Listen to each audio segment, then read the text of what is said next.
way back to 1978, the animated feature, Lord of the Rings.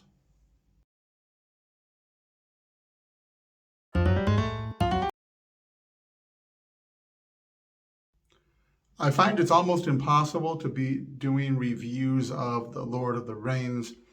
I did a few years ago watch all of the Peter Jackson movies. I have not read the novels. Just the fact that I mentioned I had watched all of those movies got me a lot of negative feedback on social media because there are fans that are outraged against the Peter Jackson movies, though it's pretty split within that fandom. The reason I never made it through any of the books of the Lord of the Rings is because they're so long, not just in length of the actual prose, but length of time that is covered. There's an enormous amount of cosmology and cosmic mythos and history involved with it. Much more than a lot. I don't know of any other franchise that is quite like it. I did have the same problem with C.S. Lewis, the Space Trilogy. I couldn't get past the first part of the first book.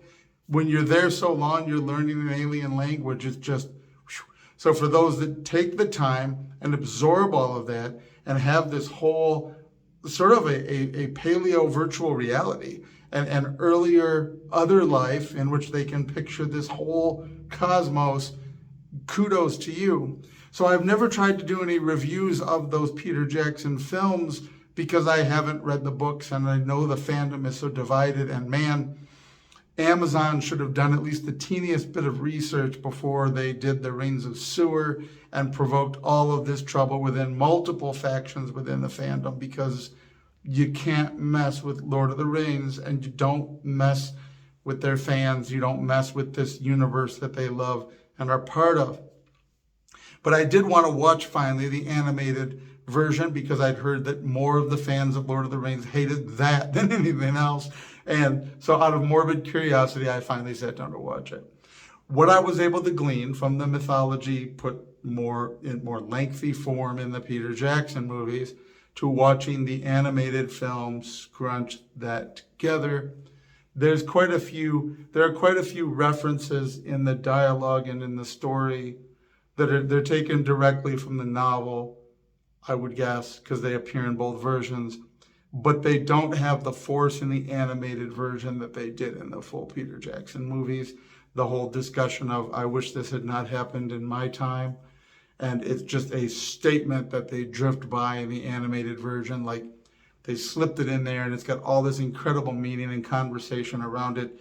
But there's different people with him when he says it and nothing is followed up with it. And that's just one example.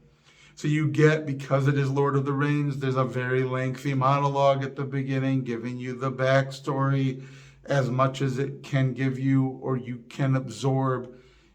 Where you sit through that once and you have no clue what's going on because they threw so much information at you at once to catch you up to Frodo, how he's got the ring, got it from Bilbo, little tiny bit about Smeagol, everything just kind of thrown in there at the beginning, and then you head off on the quest, and nothing is as, having seen the longer movies, I was able to pick out where we were, and there definitely are some differences in the character of Boromir, which is I'm sure there's a million subreddits just about that in the fandom.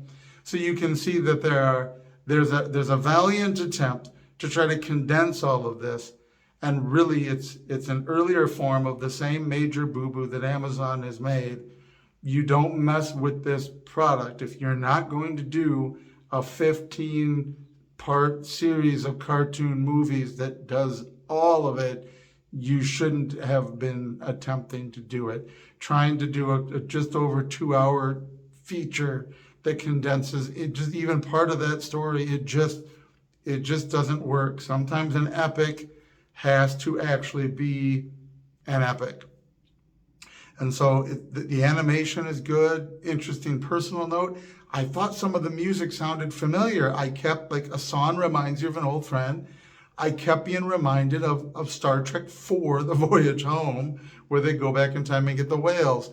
So sure enough, I looked it up, and the same guy does the soundtrack for the Lord of the Rings animated in '78, as does for Star Trek 4, and I'm blanking on his name, but I'll put it in the links. But amazing stuff, because there's so many of the tracks they're similar in some ways enough that I was like, name that tune. Isn't that from? And compared side by side, they're not, but they have sort of there are some similar excerpts in there. So the music is really good. The animation is good, especially for the era. You're not looking at realism. You're looking at mythos and animation, and that comes out fine for that. And it's a reasonably enjoyable story to watch, but you just feel like you're peeking in the window at something that you're not fully understanding, because you're not, unless you've read all of the books.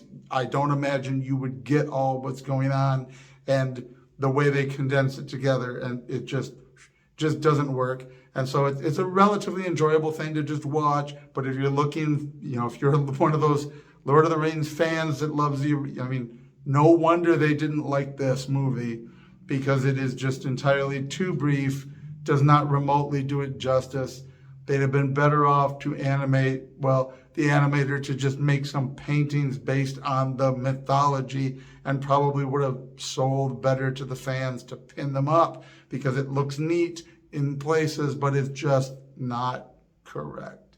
So anyway, that's my sort of superficial take as someone that has not read all the novels, daring to do a superficial take on The Lord of the Rings, the animated show.